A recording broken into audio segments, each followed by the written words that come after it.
안녕하세요. 생생매거진 오늘 아나운서 백명지입니다.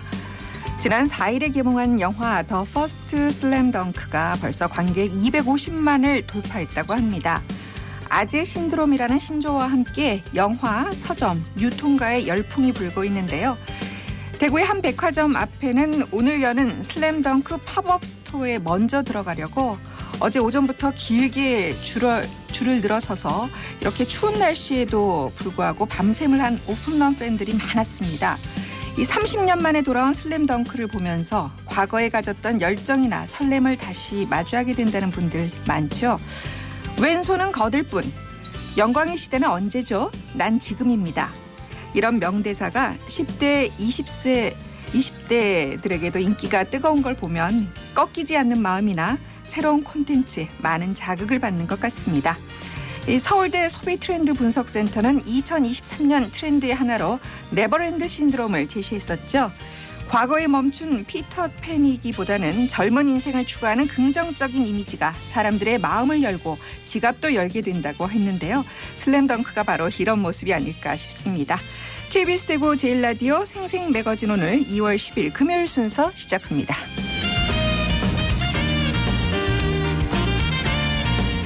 네, 생생매거진 오늘은 대구 경북 지역민 모두가 함께하는 시사정보 프로그램으로 오늘도 청취자 여러분께 한 걸음 더 가까이 다가가겠습니다. 대구도 오늘 아침 비가 내렸는데요. 지금은 잠시 소강 상태입니다.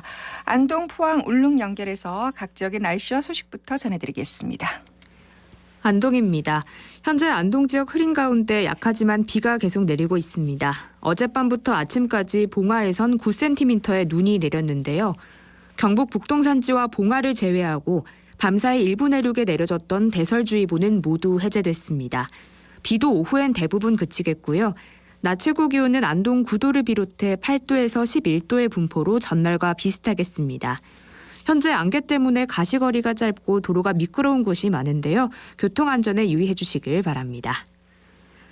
의성군이 신공항과 연계한 광역도로망 구축 대비를 위해 의성군 도로건설관리계획 수립 용역을 추진합니다. 이번 용역은 대구 경북 신공항과 연계한 광역도로망 체계를 구축하고 도로건설 정책의 추진 방향과 미래지향적인 도로 구현을 목표로 하는데요. 주요 과제는 신공항 접근 광역교통망에 따른 대구 경북선 광역철도 건설과 동시에 도청에서 신공항 도로 건설 같은 상위 계획과 연결되는 군도, 농어촌 도로의 도로망 구축입니다. 지금까지 안동이었습니다. 이어서 포항입니다. 경북 동해안도 오늘 늦은 오후까지 비나 눈이 오겠습니다. 예상 강수량 5에서 20mm입니다. 도로가 많이 미끄러운데요. 차간거리 넉넉히 두시고 안전운전 하셔야겠습니다. 비가 내리면서 날은 포근하겠습니다. 낮 최고 기온 10도가 예상되고요. 주말에도 평년보다 온화한 날씨가 이어지겠고 일요일 오후부터 다시 비가 내리겠습니다. 일정 세우실 때 참고하시기 바랍니다. 최근 경북도 내 해역에서 조업할 수 없는 기선 권현망 어선의 월선 불법 조업이 빈번히 발생하고 있어 문제입니다. 당국이 강력한 단속에 나섰는데요. 경주시는 지난 7일 새벽 경주시 남단 도계 107도 이북 해역의 멸치 어군을 따라 조업하는 기선 권현망 어선 50여 척을 발견하고 해수부의 어업 지도선과 합동으로 퇴거 조치를 했고요. 이에 불응한 일선단을 적발했고 사건을 검찰에 송치할 예정입니다. 이 기선 권현망은 두 척의 배가 양쪽에서 그물을 끌면서 멸치를 잡는 어법인데요. 4척이나 5척이 하나의 선단을 이뤄서 멸치 어획과 가공, 육지 운반을 담당합니다. 이 어선은 법에 따라 울산해역에서는 조업할 수 있지만 경주 등 경북해역에서는 조업할 수 없는데요. 시는 매년 비슷한 시기에 멸치 어군이 지역의 해역으로 북상함에 따라 복합행정선인 문무대왕호를 도 경계해역에 상주시켜 대응하고 있습니다. 지금까지 포항이었습니다. 이어서 울릉입니다. 울릉도와 독도는 비가 내리고 있습니다. 현재 기온은 어제보다 1도 낮은 4도, 습도는 99%입니다. 동해 중부 먼바다에는 북서풍이 불면서 1.5에서 3m의 물결이 일고 있습니다. 오늘 여객선은 정상 운항합니다. 경상북도가 울릉공항에 안정적으로 항공 노선을 공급하고 소형 항공 사업을 선점하기 위해 지역 항공사 설립을 추진합니다. 현재 건설 중인 울릉공항은 2025년 말 완공 예정으로 1200m라는 짧은 활주로 여건상 작고 가벼운 50인승 이하 소형 항공기만 이착륙할 수 있습니다. 국내에 이런 소형 항공기를 보유한 항공사는 한 곳인데요. 경북도는 기성항공사가 울릉공항에 취항할 소형 항공기를 갖추길 기다리기보다는 울릉공항을 핵심 노선으로 두는 자체 항공사를 운영하는 게 적절하다고 판단했습니다. 또 올해 정부가 소형항공사의 보유기준 규제를 개선하고 있는 만큼 수익성 확보에 어려움이 없을 것으로 내다봤습니다. 경북도와 울릉군은 지역 항공사 설립 타당성과 국내외 건립 사례, 운영 전략을 검토해 국토교통부에 건의할 예정입니다. 지금까지 울릉이었습니다.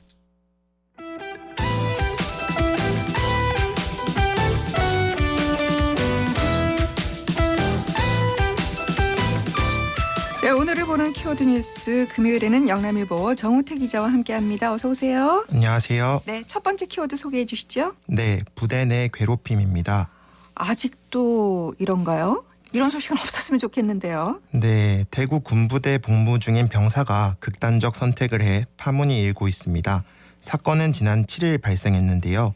이날 오전 8시 48분쯤 대구 중구 한 아파트에서 A 일병이 숨진 채 발견됐습니다. 휴가 복귀 예정일 다음 날이었습니다. 전날 가족들은 A 일병과 연락이 닿지 않아 소속 부대에 이 사실을 알렸고 경찰과 군 당국은 새벽 2시까지 수색을 진행했지만 신병을 확보하지 못한 것으로 전해졌습니다. 네. 그렇다면 어떤 일이 있었던 건지 원인이 밝혀졌습니까? 아직 정확한 원인은 파악 중인 상황인데요. 가족들에게 괴롭힘을 당해 복귀하기 싫다는 말을 남겼다고 합니다. 취침 시간에 강제로 기상해 청소를 해야 했다고 털어놨고 신병 휴가 때는 자대 배치 후 잠을 제대로 잔 적이 없다고 호소한 것으로 전해졌습니다. 훈련소를 우수한 성적으로 수료해 고향인 대구에서 근무할 수 있게 됐다며 밝은 모습을 보였던 A 일병이 자대 배치 후 태도가 달라졌다는 것이 가족들의 주장입니다. 네. 앞으로 정확한 수사가 필요해 보이는데 군 당국의 입장은 나왔습니까? 네, 우선 군은 수사 착수 여부를 공개하지 않고 있습니다. 다만 A 일병의 전입 이후 부대 생활 전반에 대해 규정과 절차에 따라 조사하고 있으며 메모나 유서는 발견되지 않았다고 밝혔는데요. 또 취침 시간에 잠을 재우지 않고 강제로 깨워서 청소를 시켰다는 내용은 사실이 아니라는 점을 분명히 했습니다. 현재 휴대전화 2대, 태블릿 PC 1대에 대한 포렌식 조사가 진행되고 있어 결과를 지켜봐야 할 것 같습니다. 네. 군 복무의 의무를 다하기 위해서 자녀들을 군대에 보낸 그런 부모님들 마음 더 이상 불안하지 않도록 철저한 수사가 좀 이루어져야 하겠습니다. 다음 키워드로 넘어가죠. 네, 유아 학비입니다. 유아 학비, 유치원이라든가 어린이집 학비를 말하는 건가요? 네, 맞습니다. 유아 학비는 국가 재원으로 만 3세에서 5세 유아에게 교육비를 지원하는 제도입니다. 네. 올해는 2017년 1월 1일부터 2020년 2월 29일 사이 출생한 유아를 둔 보호자는 소득 수준 관계없이 사립유치원 월 최대 35만 원, 공립유치원 월 최대 15만 원을 지원받을 수 있습니다. 대구시 교육청은 그동안 한국인에 국한됐던 지원 대상 범위를 확대해 외국 국적의 유아에게도 유아학비를 지원합니다.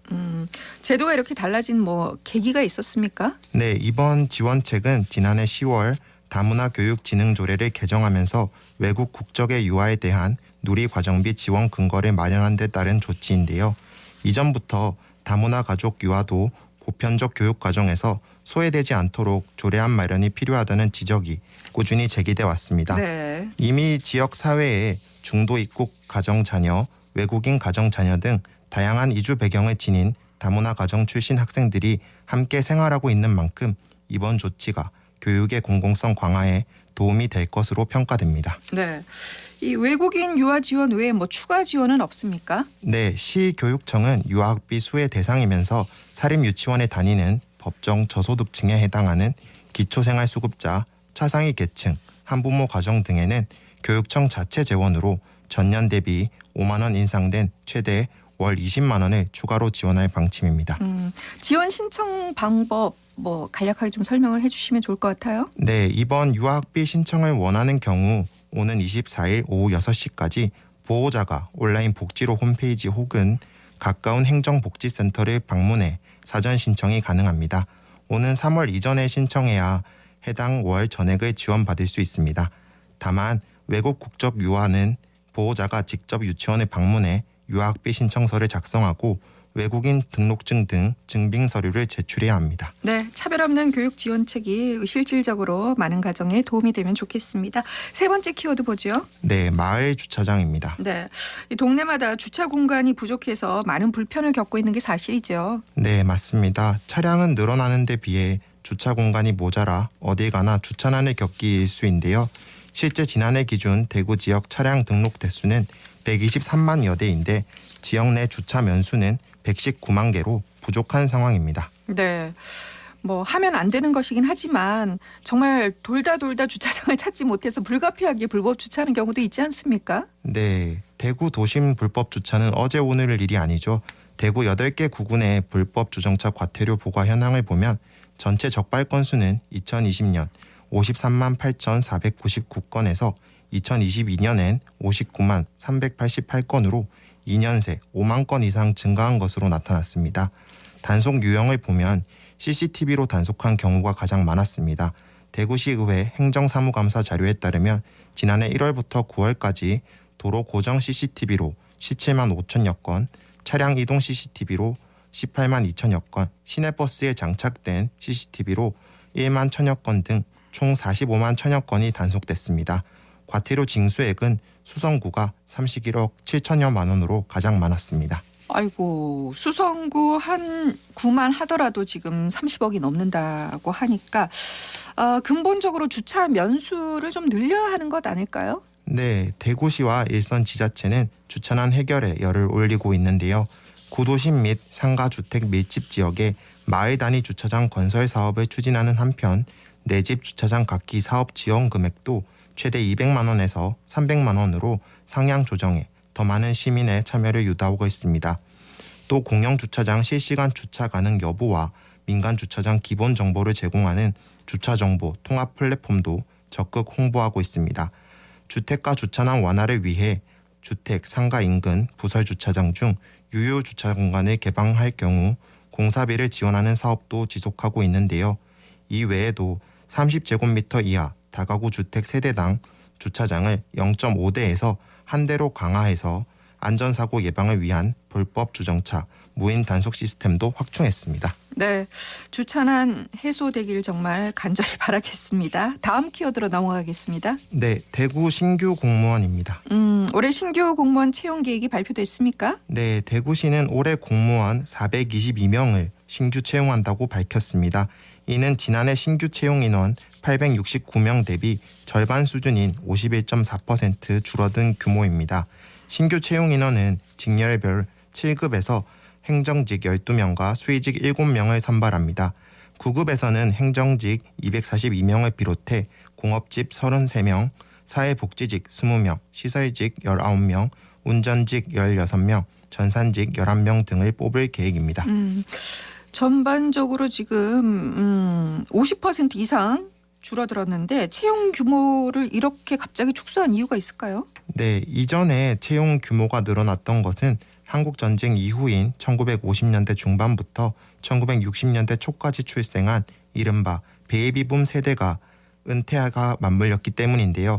해당 세대가 줄지어 정년 은퇴를 하면서 신규 채용이 일시적으로 늘어났으나 다시 퇴직자 수가 줄어들면서 신규 채용 규모도 축소된 것으로 분석됩니다. 그렇군요. 퇴직자가 많았기 때문에 신규 채용이 많았다 이런 얘기인데 하지만 많은 지금 청년 세대들이 공무원 시험 준비를 하고 있지 않습니까? 갑자기 이렇게 채용 규모가 줄어서 당황스럽기도 할 것 같고 이 문턱이 더 높아지지 않을까 걱정스럽기도 합니다. 네, 말씀하신 대로 취업도 힘든데 채용 규모까지 줄어드니 취업 준비생들의 한숨도 깊어지고 있는데요.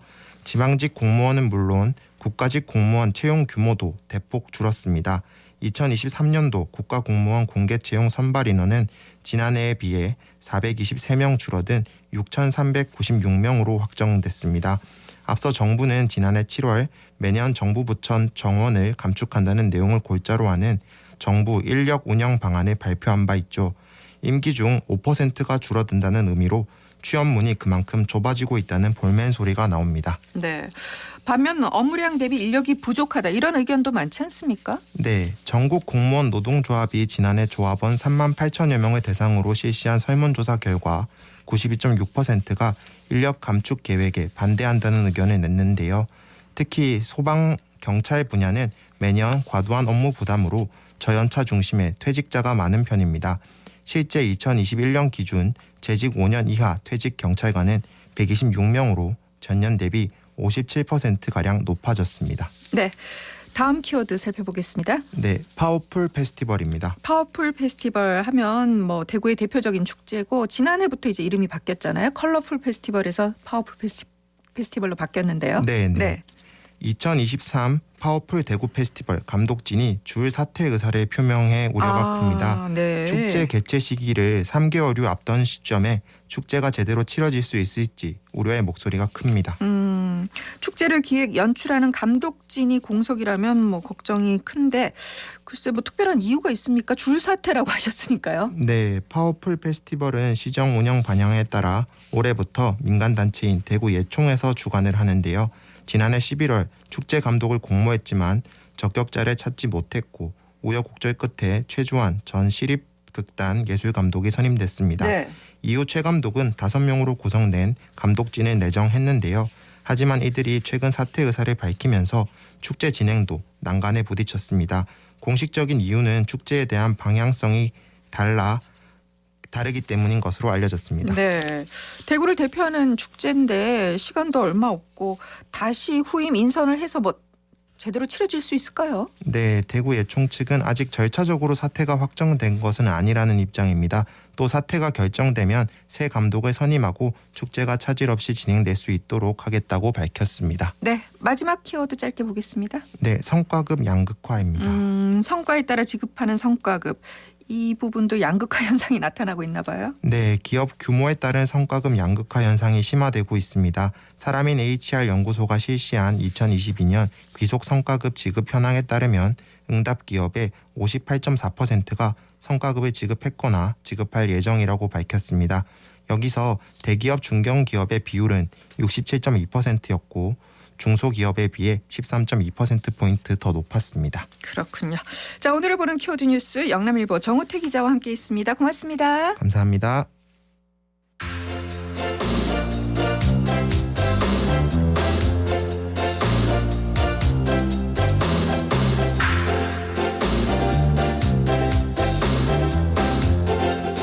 네, KBS 대구에서는 2023년 올해부터 매달 셋째 주 월요일 텔레비전 공개홀에서 100세 건강강좌를 열고 있습니다. 이달 건강강좌는 다음 주 월요일 오후 2시 염증성 장질환과 대장암이라는 주제로 열리는데요. 윤가영 리포터가 영남대학교 병원을 방문해서 강의를 진행하는 의료진들을 먼저 만나고 왔죠. 네, 그렇습니다. 우리 신체 중 중요하지 않은 곳이 없지만 그중 장은 정신 건강의 척도라고도 할 수 있겠는데요. 이 건강한 장을 위해서 건강식품과 또 의약품, 식생활까지도 신경 쓰는 분들이 많을 겁니다. 이번 강좌 주제인 염증성 장 질환과 대장암은 건강검진이 필수인 질환인데요. 먼저 대장학문외과 김소연 교수님의 환자를 만나봤습니다. 이분은 울릉도에 살고 있어서 건강검진을 받는데 어려움을 겪고 있는데요. 지난 11월에 건강검진을 예약했으나 갑작스런 복통으로 인해서 9월에 대장암 3기로 진단받았습니다. 이야기 들어보시죠. 배가 아파가지고 울릉도 응급실에 밤 2시 돼가지고 응급실에 들어갔었습니다. 아침에 그 선생님들이 나와가 검진한 결과 암이라는 진단을 받고 응급실로 통해가지고 영대로 들어오게 되었습니다. 아픈 건 그날 저녁이에요. 저녁 먹기 전에 아파가지고 저녁을 못 먹고 일반 약을 한 2가지 정도 사가 먹어봐도 효과도 없고 조금 덜하길래 괜찮다 싶어가 이제 잠을 청했는데 안 되더라고요. 배가 아파가 땡기고 막 아주 참기 힘들 정도로 고통적으로 오더라고요. 나는 평상시도 매일마다 변을 보는데 한 이틀 정도 변을 못 보겠더라고요. 가스도 안 나오고. 그래서만 그렇게 이제 배가 아프기 시작하더라고요. 11월 달에 들어와가지고 10며칠 만에 바로 수술했어요. 일주일 후에 퇴원하고 울릉도에서 이제 나갔다 하면서 이제 검진을 받고 있습니다. 식습관은 많이 바뀌었습니다. 특히 조심하라는 음식이 많더라고요. 울릉도는 바닷가니까 해 같은 건 특히 안 되고 약 같은 것도 다른 약을 먹으면 안 되고 한약방 같은 데 조리대가 나오는 약 그런 거는 절대 금물되고 먹는 거는 그대로 먹고 다른 음식은 평상시처럼 먹고 물을 좀 많이 드시고 운동을 좀 하고 그러더라고요. 예, 모든 청취자분들 건강검진은 꼭 잘 받으셔야 되겠습니다. 그래야 모든 병을 미리 알고 빨리 치료해야 완쾌가 빠르지 건강검진 늦게 받으면 모든 게 다 불이익을 당합니다. 건강검진은 특히 잘 받으셔야 됩니다. 네, 우선 이제 환자분을 만나봤는데 네. 건강검진의 중요성을 강조하셨어요. 네. 국가 건강검진을 받을 때 가장 힘든 것 가운데 하나를 꼽으라면 바로 또 대장 내시경이 아닐까 싶습니다. 네, 맞습니다. 저도 작년에 이 대장 내시경을 처음 받아봤는데요. 장 정결을 위한 약을 복용하는데 정말 너무너무 힘들어서 제가 포기하고 싶기도 했거든요. 제가 만난 이 두 분의 교수님들도 많은 분들이 약을 복용하기 힘들어서 대장 내시경을 하지 않는 분들도 많다고 합니다. 먼저 대장학문외과 김소연 교수를 만나봤는데요. 염증성 장 질환과 대장암의 상관관계에 대한 자세한 이야기 들어봤습니다. 염증성 장질환은 말 그대로 그 장에 염증이 계속 지속적으로 생기는 병이고요. 이 염증성 장질환이 있는 경우에는 대장암이 잘 생길 수 있습니다. 그래서 염증성 장질환이 있는 환자분에서 대장암은 약간 떼놓을 수 없는 이제 그런 관계에 있습니다. 통상적으로 이야기하는 대장암의 가장 흔한 원인은 일단 용종에서 시작하는 경우가 제일 많고요. 그 조그마한 용종에서 시작해서 그게 점점 자라면서 결국은 암으로 변화하는 경우가 제일 많습니다. 가장 흔한 증상으로는 대장의 어느 부위에 병이 생겼느냐에 따라서 증상이 다르게 나타날 수 있는데 오른쪽 대장에 생겼다면 원인을 알 수 없는 빈혈 또는 복통 그리고 간혹 가다가 이제 덩어리 같은 게 배에서 만져져서 확인이 되는 경우도 많으시고요. 좌측에 이제 생겼다면은 변이 가늘어지거나 설사와 변비가 반복하는 증상, 잔병감 또는 혈변 등의 증상이 나타날 수 있습니다. 본인이 스스로 사실 그 혹이 만져질 정도가 크게 되면 굉장히 진행이 된 상태로 발견이 되시는 경우가 많습니다. 염증성 장질환을 앓으시는 분들은 대장암의 위험이 더 높습니다. 저희가 염증성 장질환을 앓으신 지 10년이 되신 분들에서는 한 2.9% 정도에서 저희가 대장암을 발병한다고 생각을 하는데 30년 가까이 되면은 8.3%까지도 올라갑니다.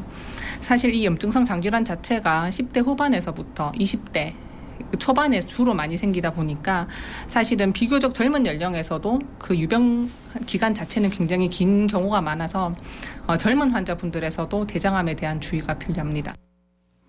네, 염증성 장질환으로 진단을 받았다면 관리를 더욱더 철저히 해야겠군요. 네, 그렇습니다. 또 염증성 장 질환과 과민성 장 증후군이 같은 질환이 아닌가 하신 분들도 계실 것 같은데요. 네. 이 두 질환은 명확히 다른 질환이라고 하더라고요. 자세한 이야기는 소화기내과 김경옥 교수의 목소리로 들어보시죠.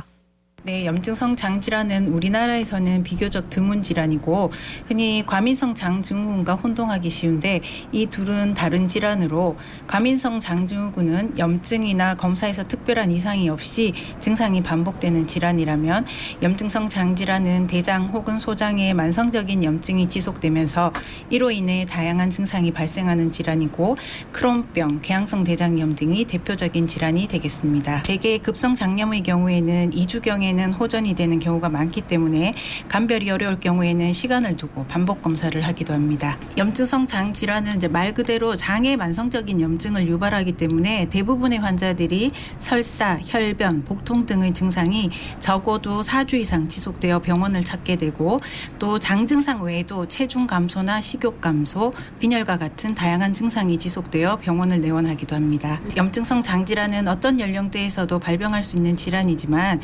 젊은 연령에서 좀 더 많이 발생하는 것으로 알려져 있습니다. 궤양성 대장염의 경우에는 20대에서 60대까지 골고루 발생할 수 있지만 피크는 50대인 것으로 나타났습니다. 염증성 장질환은 아직은 국내에서 유병률이 높지 않은 질환이나 최근 식생활의 서구와 환경오염 등의 영향으로 지속적으로 증가 추세입니다. 명확한 원인이 밝혀져 있지 않고 치료를 열심히 해도 재발과 호전이 반복될 수 있는 질환이지만 과거에 비해 다양한 약제들이 등장하게 되면서 이제 단순 증상 호전을 넘어서 내시경, 영상학적 치유를 기대할 수 있게 되었기 때문에 진단되었다고 실망하기보다는 의료진을 믿고 꾸준히 치료를 해나간다면 잘 극복할 수 있겠습니다. 네, 다음 주 월요일 오후 2시부터 KBS 대구 TV 공개홀에서 염증성 장질환과 대장암에 대한 100세 건강 강좌가 열립니다. 시민분들의 많은 관심 부탁드리겠습니다. 네, 윤가영 리포터 잘 들었습니다. 고맙습니다.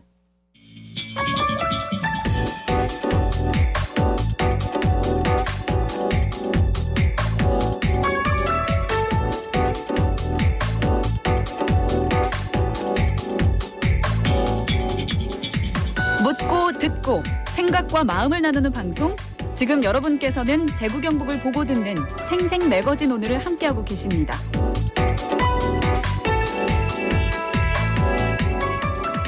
네, 생생 매거진 오늘 2월 10일 금요일 순서 함께하고 계시고요. 지금 시각이 11시 31분 향하고 있습니다.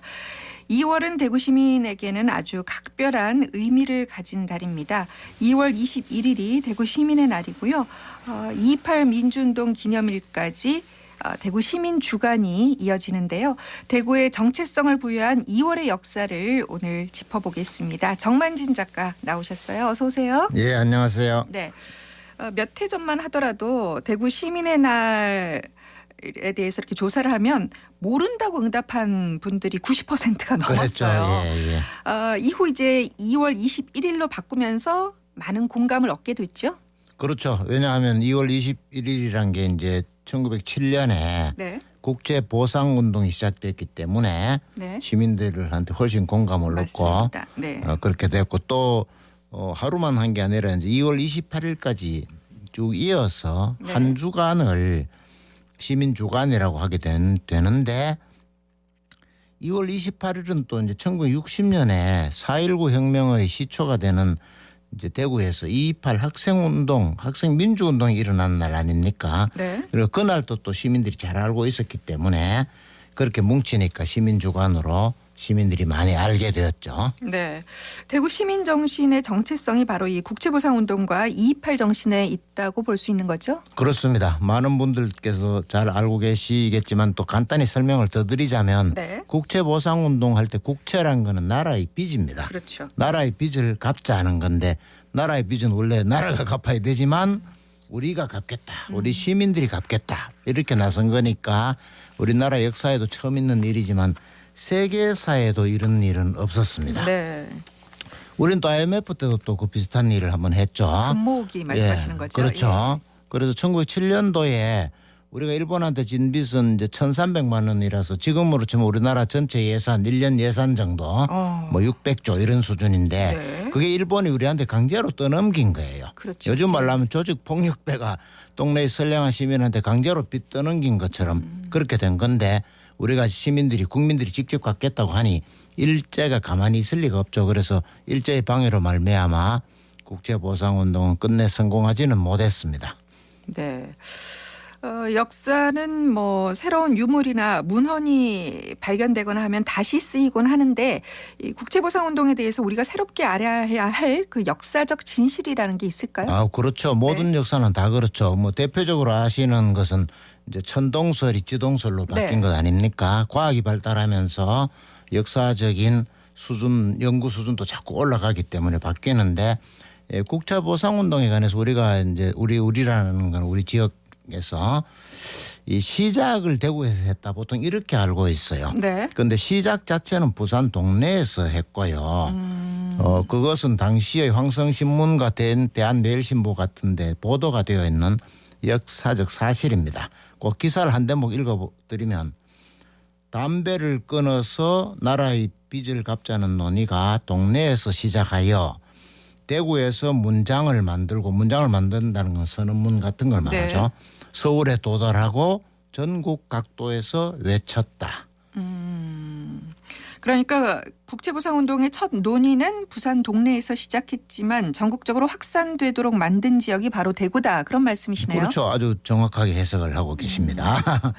국제보상운동을 벌이자는 논의는 동네에서 사람들이 모여서 시작을 했는데 네. 시작을 하고 진도가 나가야 되잖아요.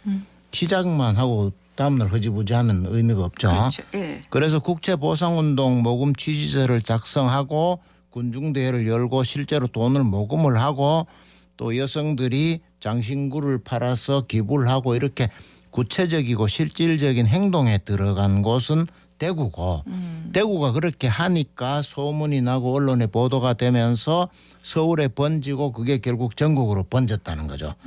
그러니까 우리가 대구에서 시작되었다라고 말하는 것이 좋을 것 같지만 그렇게 말하면 시작만 되고 실제 주도하고 크게 확산시킨 것은 딴 데 있는 것이 아니냐 이렇게 생각할 수도 있어요. 네.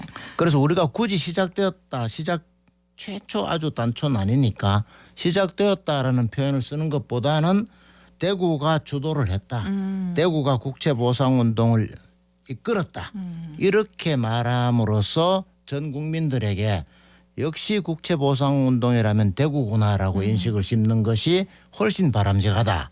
이런 말씀을 드리고 싶습니다. 네. 역시 뭐 중요한 것은 과정과 결과. 그렇죠. 역사가. 예. 말씀이시고요. 국제보상운동에 대해서 우리가 새롭게 알아야 할 역사적 사실 두 가지 있다고 말씀하셨는데 그럼 또 하나는 어떤 내용인가요? 또 하나는 이제 국제보상운동이라고 하면 우리가 흔히 서상돈 김광재 선생이 중심이 되어서 네. 지금 수창초등학교 뒤에 있는 광문사에서 시작했다 이렇게 아는데 네. 아주 쉬운 예를 들자면 임진왜란때 왜군을 이순신 장군이 혼자 물리쳤다 이렇게 하는 것은 바람직한 역사 교육이 아니잖아요. 수많은 국민이 나라 위기에 동참했다는 게 국가적 역사이기 때문에 그럼 국제보상운동도 우리나라 역사에서 그렇게 중요한 일인데 한두 명이 다 했다 이렇게 하는 것보다는 당시에 대구 광학사라는 큰 단체가 있었어요. 네. 이런 단체를 비롯해서 대구 시민이 대거 참여해서 국채보상운동이 활발하게 진행되었다. 지금 대구은행 북성로 지점에 있던 이제 우연서루라고 하는 대구 최초의 구국개몽운동 교육기관이 있었는데 네. 그곳에 대구 대한자강회라는 전국단체의 대구 지부 지회가 사무실을 두고 거기서도 많은 활동을 했어요. 요약을 하자면 광문사 대한자강회 대구 지회인 대구광학회 수많은 시민들이 크게 참여하여 국채보상운동이 진행되었다. 네. 한두 명이 한 일로 너무 축소해서 생각하는 것은 역사적으로 좋은 인식이 아니다. 이런 말씀 드리고 싶습니다. 네. 지금 말씀하셨던 대한자강회라고 하면 일진에 맞서 싸운 당대 최고의 전국적 애국 계몽 운동단체였지 않습니까? 그렇죠. 예. 네. 그러니까 국채보상운동이 시작되었을 때 서울의 전국 본부도 대한자강회에 두었어요. 그러니까 그 대한자강회의 대구지회에 또 국제보상운동 시작할 때 또 사무소가 있었기 때문에 이 자강회의 대구지회 이제 이름을 보통 광학사라고 하는데 네. 여기의 대표적 인물인 이유루 선생 등이 또 수많은 대구 시민들이 국채보상운동에 대거 참여했다.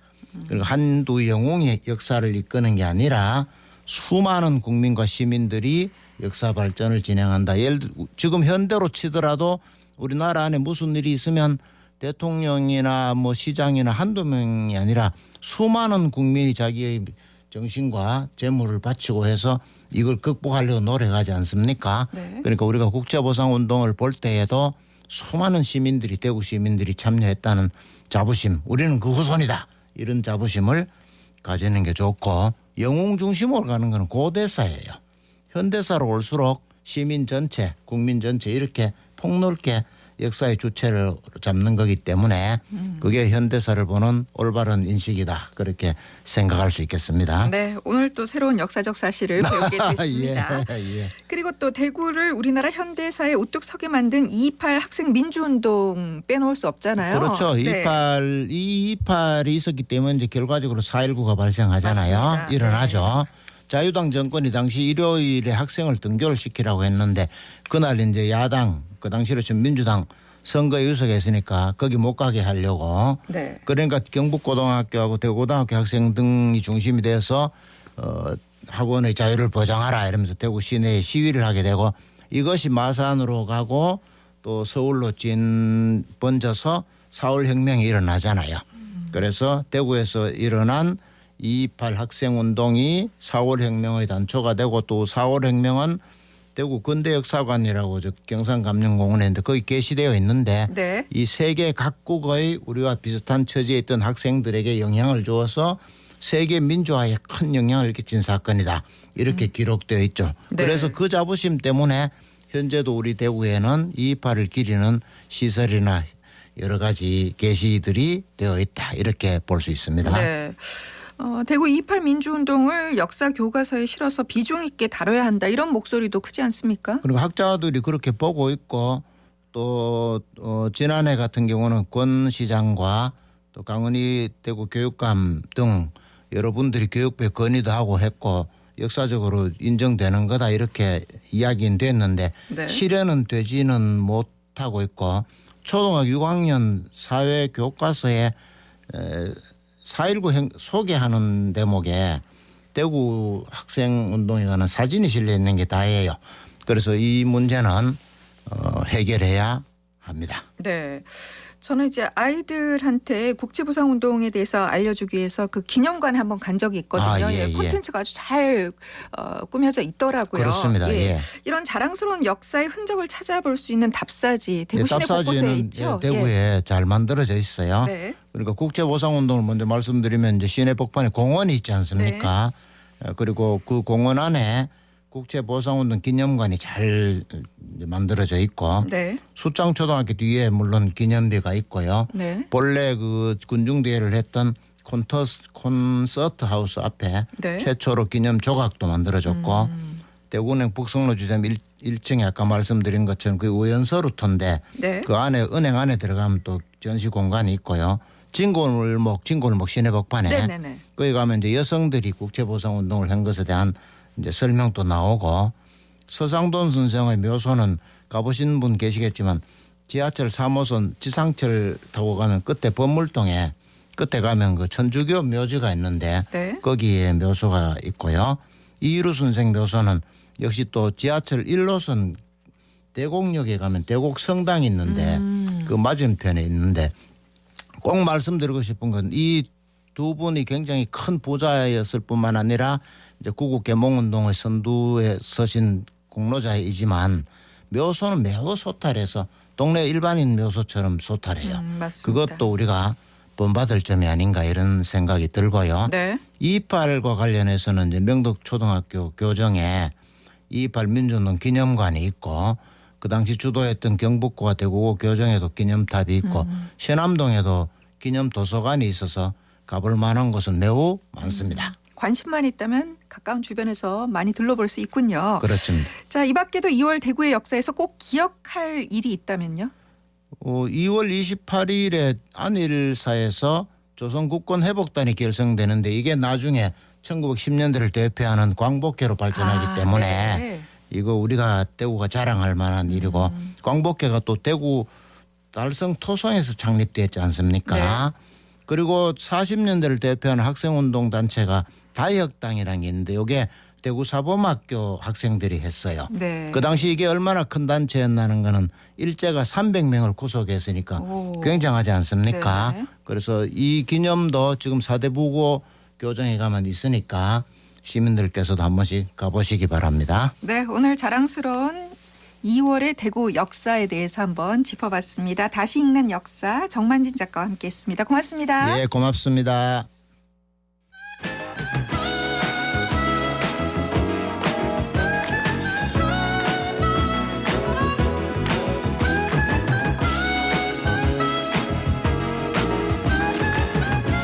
네, 금요일엔 문화 김은수 동네 큐레이터와 함께합니다. 안녕하세요. 안녕하세요. 네, 오늘 어떤 얘기 가지고 오셨을까요? 네, 지난 연말부터 최근까지 미술계나 패션계 사람이라면 한동안 소셜미디어에서 이 작가를 마주치지 않을 수 없었다고 합니다. 호박 작가, 땡땡이 작가라고도 불리는 작가인데요. 저 바로 알겠는데요. 쿠사마 야요이 말씀하시죠? 네, 예. 맞습니다. 최근에는 영어식 이름으로 야요이 쿠사마라고 부르기도 하는데요. 오늘은 우리에게 친숙한 이름인 쿠사마 야요이로 부르겠습니다. 네. 2013년 대구미술관에서 대대적인 개인전으로 3개월여 만에 관람객 33만 명이 다녀갔던 전시의 주인공으로 대구에서는 더 친숙한 작가죠. 네네. 중구의 호박타워라는 빌딩에는 쿠사마 야요이의 호박 조각 작품이 설치되어 있는데요. 이 작품의 소장자인 건물주가 건물 설계 때부터 이 작품을 염두에 두고 건물을 지었다고 하더라고요. 네.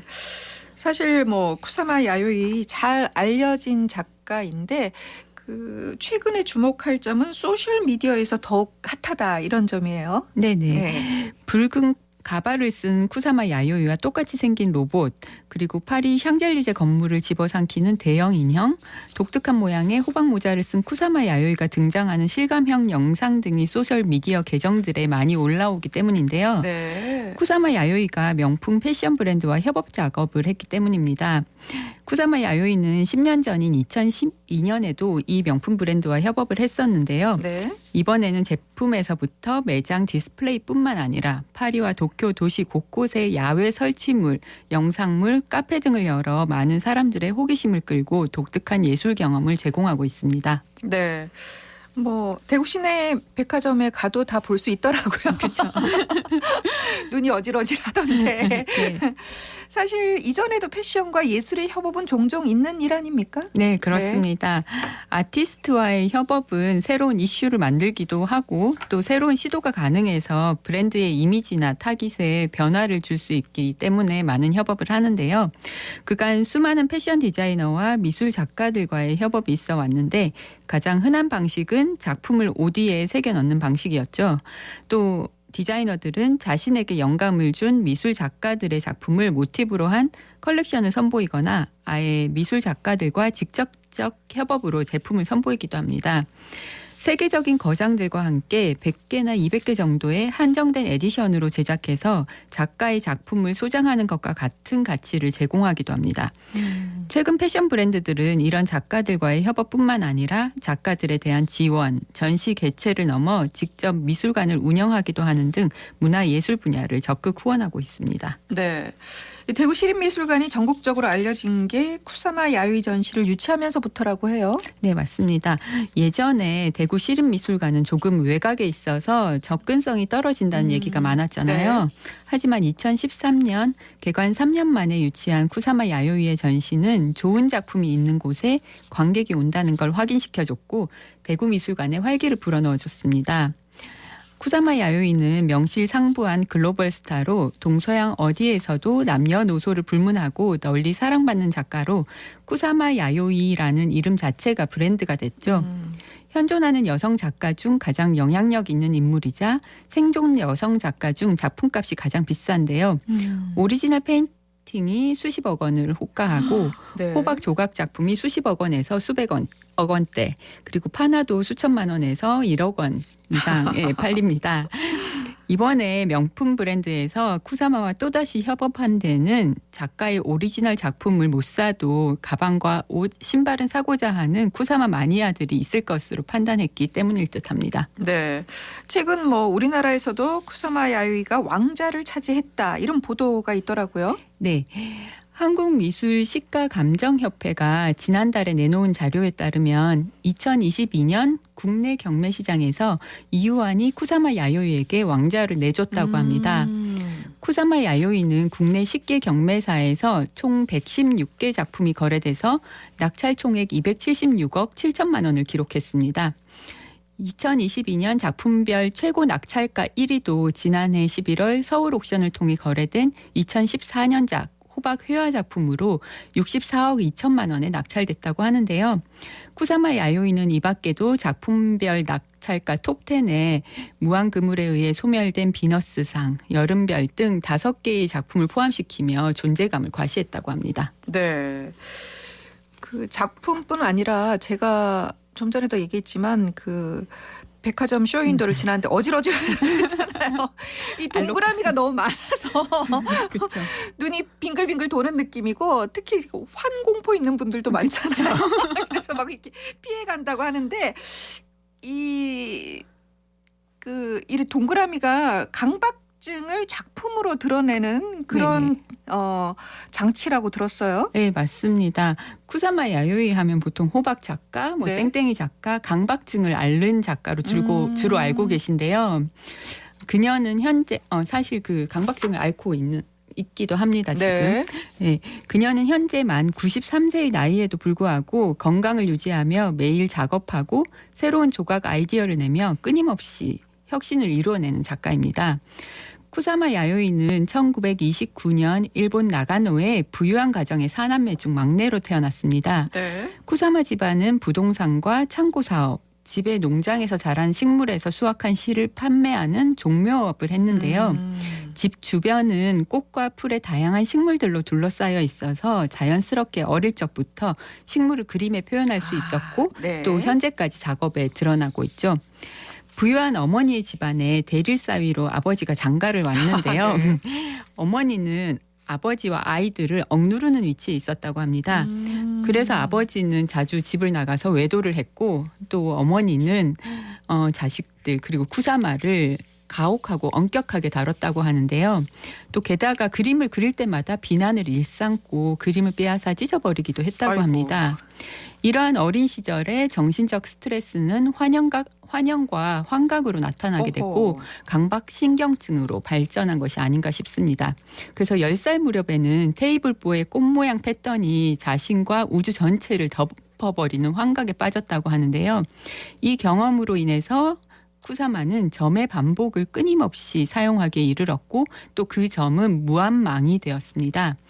이 환각과 환영은 쿠사마를 상징하는 점과 그물, 꽃의 형상을 탄생시켰고 수많은 작품을 만들 수 있는 원동력이 된 거죠. 네.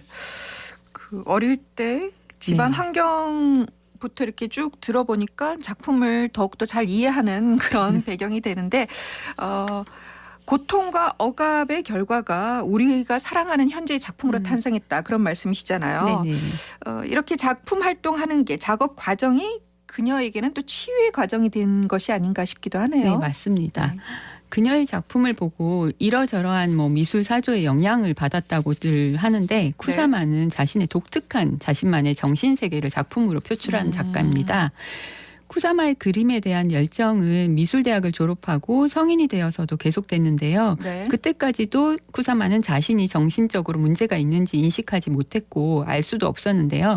어느 날 전시에서 그녀의 작품을 본 한 정신분석가를 통해 쿠사마는 자신의 증상을 인식하게 되었다고 합니다. 네. 나가노 대학의 정신의학 교수인 니시마루 시오 박사인데요. 그는 쿠사마의 작품을 토대로 그녀가 가진 다양한 증상을 치료함으로써 쿠사마에게 작품 표현의 정당성을 또 부여해주고 부모에게서 벗어나서 미국에 가서 작품 활동을 하기를 권유했다고 합니다. 그럼 이 미국으로 건너간 때가 언제입니까? 네. 1957년 29살에 그녀는 뉴욕에 갔는데요. 네. 그때부터 그녀는 자신의 병을 인정함으로써 미술가로서의 길에 만족을 느끼며 더욱 강한 열정을 내뿜게 됩니다. 뉴욕에서도 여전히 환영과 환각에 휩싸여서 작품 활동을 했는데요. 그녀를 괴롭히는 환영에서 벗어나는 길은 아까 말씀하셨듯이 작품에 담는 것이었습니다. 작품 활동이 곧 치료제가 된 건데요. 그 당시 뉴욕에서 동양인과 여성은 미술계에서 성공할 수 없다는 통념을 깨고 쿠사마는 사회적 이슈를 불러 모으는 전시와 해프닝, 누드 퍼포먼스, 도발적인 조각, 환경 작업, 패션 브랜드 창설 등 왕성한 활동을 하며 명성을 쌓았습니다.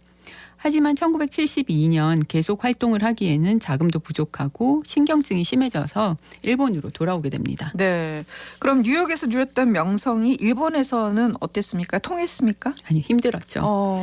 그녀가 일본 미술계에 다시 발을 담그기까지는 일본에 돌아와서 5년 정도의 시간이 걸렸습니다. 네. 일본으로 돌아온 쿠사마는 미술보다는 일본에서 문학 쪽에 더 개방적인 그 일본 분위기에 맞춰서 소설과 시에 전념하게 됩니다.